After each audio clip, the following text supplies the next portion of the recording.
Section 8-2 is on the critical points and points of inflection. The objective of this section is to use the first and second derivative of a function to find critical points and points of inflection. And if you recall, we've been using number line graphs to help us do that. And we've been working with first derivative and second derivative with those number line graphs. First derivative tells us things about the function, whether it's increasing or decreasing, whether we have a maximum, a minimum, or a plateau point. And that second derivative tells us things about concavity, whether your function is concave up or concave down. And if it changes concavity, you have a point of inflection. All right, let's take a look at an example here.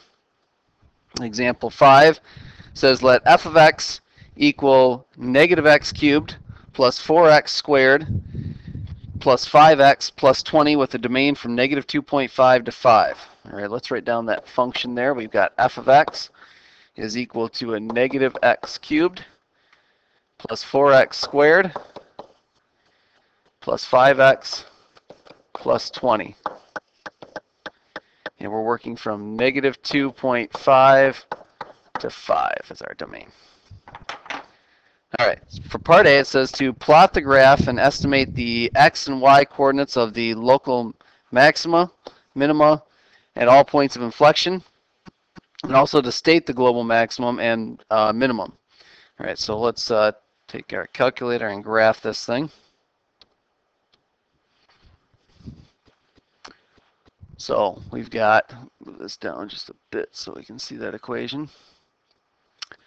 So we've got negative x cubed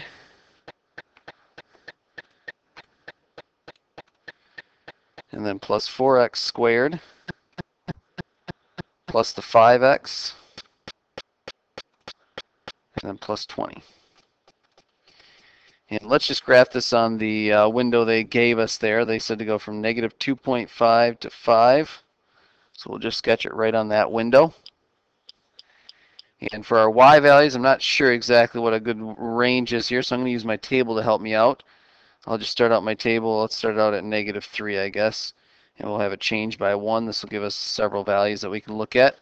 So it looks like it starts out up at 68. Actually, we're at 2.5 is where, or negative 2.5 is where we start technically, but somewhere between 34 and 68 here. And that gets down to 20, comes back up. And at 5, we hit a value of 20 again. So it looks like if we set our window for the y's to go from 0 to about 60, I guess I would say it would be pretty good. Might not need to be quite that high in the for the y range, but we'll set it to that and see what we get for a graph of this thing.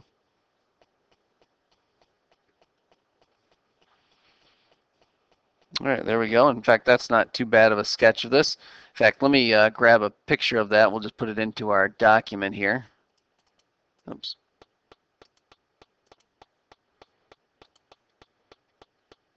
And we can just mark on this picture here, this graph. All right. So here's their sketch of the graph, and they asked us to find a few things on it. That's why I wanted to get a picture of it. So first of all, you can see that we have some local minimums and local maximums on this thing. There's actually several of them. Let's start out with the minimums. I'm going to go ahead and circle these here. I've got a local minimum right here. And I've also got a local minimum here at this endpoint. They gave us a domain that we're working on, so it has a minimum at the endpoint. And then for maximums, I can see that I start out at an endpoint there, and it's decreasing right after that, so that's a local maximum. Here's another local maximum. All right, so let's go ahead and write those down. Our local minimums are at x equals, now these are approximately where they're at here. It's not going to be exact, of course, but we'll approximate it. So it looks like we have a local min somewhere between, I think I had a scale of 1 there, yeah, somewhere between -1 and 0. So let's say approximately a -1/2. And then the other one was at the endpoint, so that was at 5. So those are approximately where they occur at. And then for our local max, those are the blue ones I circled there. So one was at the endpoint, so that's x equals -2.5. Oops. X equals negative 2.5, and then it looks like the other one occurs somewhere around 1, 2, 3, somewhere around 3 that occurs. In fact, I'll just say it's approximately 3. If you wanted to say 3.1 or something like that, that's probably pretty close. 3.2. And then for the global max and global min, they said as well.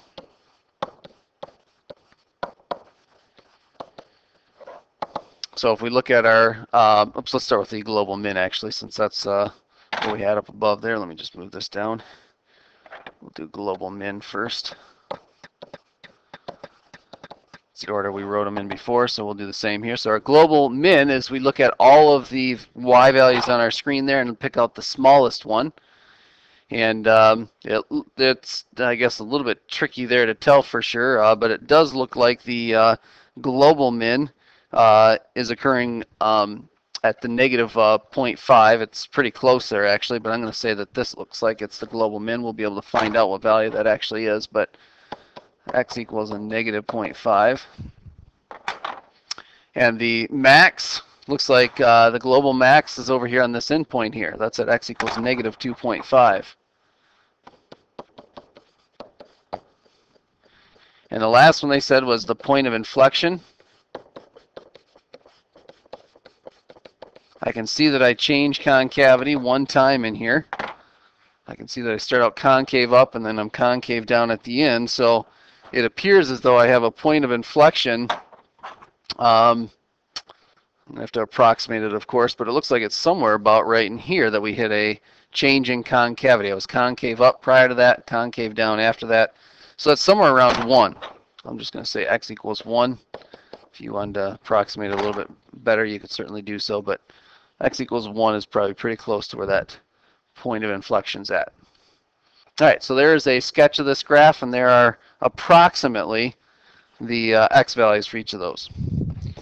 All right, let's take a look at part B. Part B says to write the equations for f prime and f double prime and use them to find numerically or algebraically the precise values of the x coordinates in part A. Okay, so again, this is where the algebraic method here is going to give us an exact solution as opposed to us approximating it from the graph. In fact, sometimes we miss things on the graph. All right, so if we take our function, if we want to find the critical points of function f, the way you find the critical points of a function is you take its derivative and set it equal to 0. So we need to find out what, or undefined, we need to find out where this thing is equal to, the derivative is equal to 0. So our function again is this function up here. So as we go through and find the derivative of that, we'll set that equal to 0 undefined. So we'll have a negative 3x squared, and then plus 8x, and then plus 5. There's our derivative, and we want to find out where this thing's equal to 0 or undefined. Okay. Now, remember that this has endpoints on it, so when you're looking at this quadratic function, I know quadratic functions are not undefined. However, because this has endpoints on the function, we're going to be undefined at the endpoints. That's why it's critical to remember to put that in there. So to find out where this thing's equal to 0, I'm going to suggest that we just use our quadratic formula. And if you have a quadratic formula program on your calculator, that would be handy here. Or you can actually just run it through the quadratic formula, I guess, by hand. But I'm going to use my quadratic formula program. And so I ended up with a negative 3x squared, a positive 8x, and a positive 5. So it looks like we get a negative 0.523. Write that one down.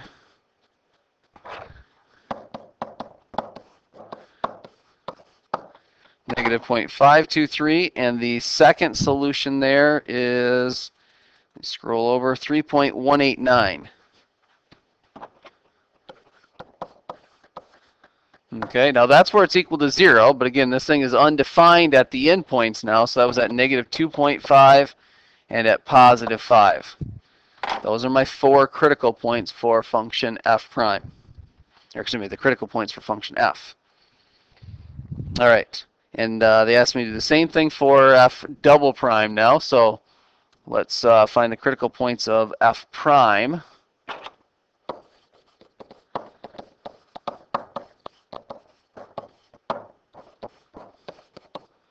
Again, to find the critical points of f prime, you find its derivative and set that equal to 0, or find where it's undefined. So the second derivative, that is the derivative of f prime, would equal a negative 6x plus 8. And we want to find out where that's 0 or undefined. Now again, remember this thing has an endpoint there, so we're going to be undefined at the endpoints again. But let's deal with where this is 0 first. Again, you could use your calculator to help you do that, but I think we can quickly calculate this one by hand. Subtract the 8 and divide by negative 6. So that's going to be 8 over 6, so that's 4/3 is where that's 0. And again, we're undefined at the endpoints, negative 2.5 and a positive 5. This is where f double prime is undefined. So those are our critical points for function f prime. All right, that was part B. And it says there for part C, show that the second derivative is negative for the local maximum point and positive at the local minimum point, and explain the graphical meaning of these facts. All right, let me start out by drawing the number line graphs here. They didn't actually ask us to do that here in this step, but since we've done the work for it, let's actually draw it out. So for part C, our number line graphs here, so I don't need that much space. For f prime,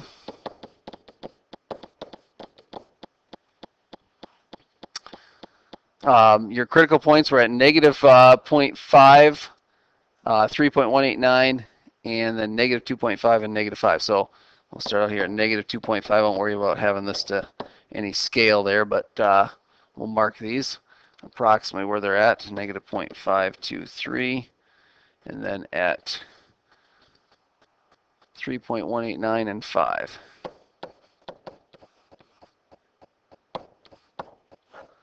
Okay, and again at the endpoints, that's where we're undefined there, but those are endpoints. That's how I should mark those. And then we had zeros here. Okay, now the fact that that's a quadratic function, when I look at that equation there, it's a quadratic function with a leading coefficient that's negative. I know something about the graph of it. I know the graph of it's going to look like this. It's going to cross the x-axis in two places, and the two places that it crosses the x-axis are at negative 0.523 and 3.189.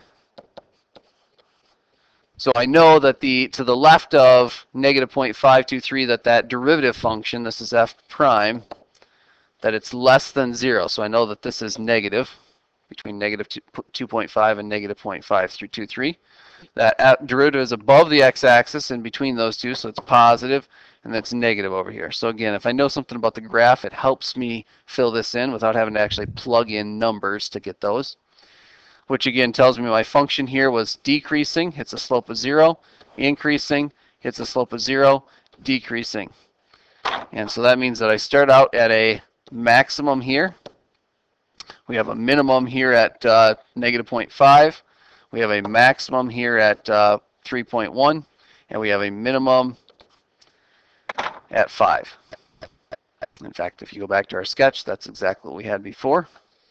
Let's draw on the second derivative, number line graph. And so it had a critical point there at 4/3, so 4/3 would be about right here, we'll say. And you still had the endpoints at negative 2.5 and positive 5. So this is f double prime. We'll put f of x up above that. We have a 0. The second derivative was 0 at 4/3. And again, since I know something about this function, the function I ended up with for the second derivative was a negative 6x plus 8. And I know a negative 6x, that's a linear, plus 8, that's a linear function with a negative slope. So it looks something like this. Crosses the x-axis here at 4/3. So I know to the left of 4/3 that the function's above the x-axis, that is, it's positive. So these are positive values here. And to the right of 4/3, it's below the x-axis, so it's negative. Again, this is what f double prime looks like. And so that means that our function must have been concave up from to the left of 4/3 and concave down to the right of it, which means we have a point of inflection right here at 4/3. All right. Again, that wasn't part of what they asked us to do in C, but we should be able to do that. We should be able to sketch those number line graphs. But the question here was really about that second derivative test that we talked about in the previous part of this section, which was to show that the second derivative is negative at the local max and positive at the local min. Okay, now it's talking about these points right here, by the way. You're not going to have that at the end points, but rather at the critical points that we found where the derivative was 0, not where it was undefined. So I want to find out what f double prime at a negative 0.523 is equal to. And I want to find out what f double prime at 3.189 is equal to. According to what our second derivative test tells us, if I hit a minimum at negative 0.523, that means my graph must be concave up, and I can see that actually from my second derivative number line graph. And that would give me a minimum, versus at 3.189, the second derivative must be negative, so that I'm concave down, and I hit a maximum. Let's double check that with our calculator and see what happens. So let me bring up the calculator. And we'll just punch in the equation that we have here for the second derivative into y1. And actually, I'm going to store these results that I have here. These are a list. I'm going to just store them into a list on my calculator. It calculates those two values and puts them in a list for me. So I'll store that into list 1. And so in y1, let's put in negative 6x plus 8. And then what I can do is I can tell it to take y1 and evaluate it at each of those values in that list that I just generated. So I can tell it to take y1 of list 1, and it's going to give me two values. So the first value is 11.136. 11.136. Oops. And for the second value, at 3.189, I got to scroll over so I can see that. We get a negative 11.136.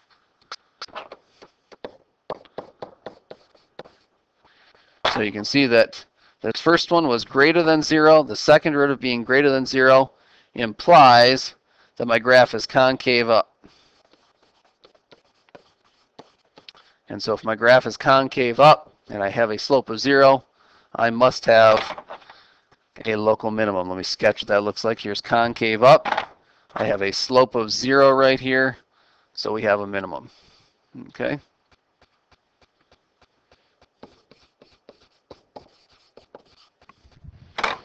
On the other hand, the second one here, give myself a little more room. This was less than 0, not greater than 0, of course, which that implies that this graph must be concave down if the second derivative is less than 0. So again, if you sketch this, we're concave down. I must have a graph that looks like this. And I hit a slope of 0, of course, right here. So this must be a local max.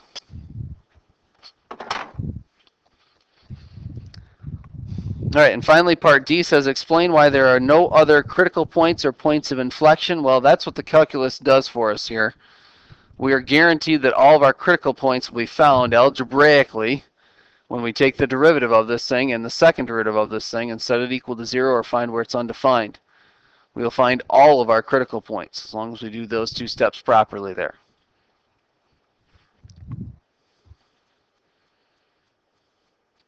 All right, that is the end of this part of this section.